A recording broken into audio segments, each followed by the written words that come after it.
pag-usapan natin ngayon ang paraan para makamit ang pangarap na nasa loob ng vision board or dream board. Nandito yung mga pictures na nakasulat pa yan. Ngayon ang gusto mo. Example, gusto mo magkaroon ng isang resort na malapit sa dagat. O, di ba? Mayroon kasi akong dream na ganun. Resort talaga kasi kumikita ka sa resort.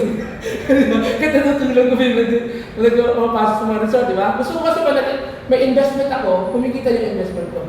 Asset. Yung sinasabi ni Robert Kiyosaki, na huwag kang bumili ng liabilities. So, di ba? Dapat pag may binili kang bagay, yung kumikita ng pera. Kasi yung pera yung nakikita mo, yun ang bibili ng pangarap na nasa vision board. Kaya dapat pala, yung goal setting ko, yung paraan. Ito dapat ang focus ng goal setting. Ang process, anong paraan. At sinabi ko kanina, ang paraan, isa sa mga paraan ay itong negosyo natin ngayon. Okay? Nandito ang paraan eh. Kasi ginamit ko na yung paraan ko sa pagtuturo, hanggang 75,000 lang ako, 70,000, di ba? Hindi makakaabot, hindi makakabili ng pangarap na nasa dream board ko. So, pero pag-usapan muna natin ang 10-step formula. Kasi ito yung general na paraan naman. Ano ba yung 10-step formula na ito? So, una, decide exactly what you want. O, nandito na yun sa vision board, di ba?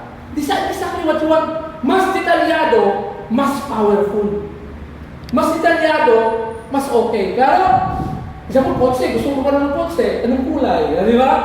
Anong kulay? Dapat clear siya. Clear siya. Anong brand? Ganun, anong bahay? Ilang floor?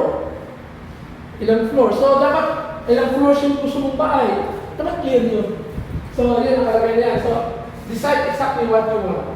Then number 2, crystallize your thinking. Kasi dito sa exactly what you want, hindi lang yung mga material na bagay. May 8 tayo. May 8 tayong questions na dapat i-consider. So ano yung 8 questions na dapat i-consider? Una, what would I own? Pangalawa, what would I help?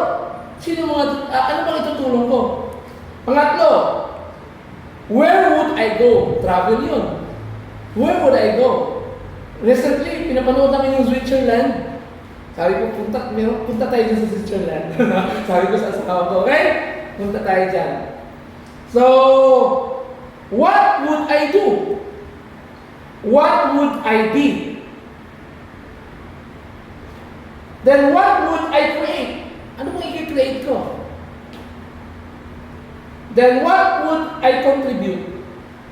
At pangwalo, what would I achieve? Ito yung kinikrystallize natin sa ating pag-iisip. Dapat masagutan na rin yan. Makakuha naman kayo ng kopya nito, di ba? So, assignment yun para sa ating lahat. Okay. Then punta tayo dito sa pangatlo. Set a specific inspiring goal. Dapat may specific inspiring goal ka. Gusto nyo malaman na ang goal ko dito sa kumpanya natin? Maging Diamond Global Ambassador! Okay. Ngayon ang pinaka-target ko dito, matching ko yung Hall of Fame. Target ko yan talaga. Kaya pinag-aralan ko yung paraan ko. Okay? So, yun ang may papakita ko sa inyo.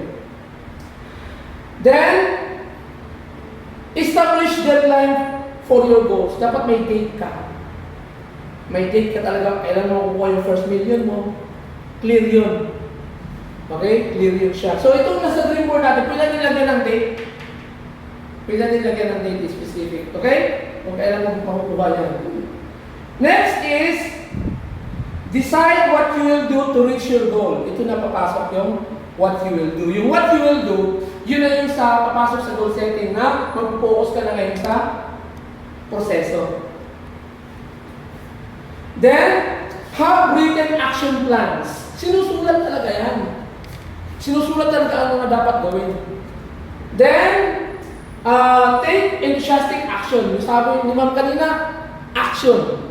Action kasi ang bridge sa pagpamit ng tagumpay. Pag walang action, mahirapan talaga. Dito sa negosyo natin, alam niyo ang first action talaga dito na pwedeng makamit ng tagumpay? Prospecting.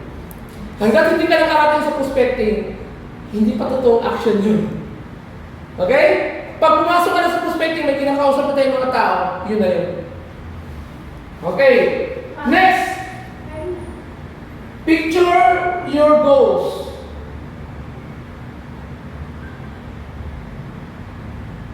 Next is keep taking your action steps.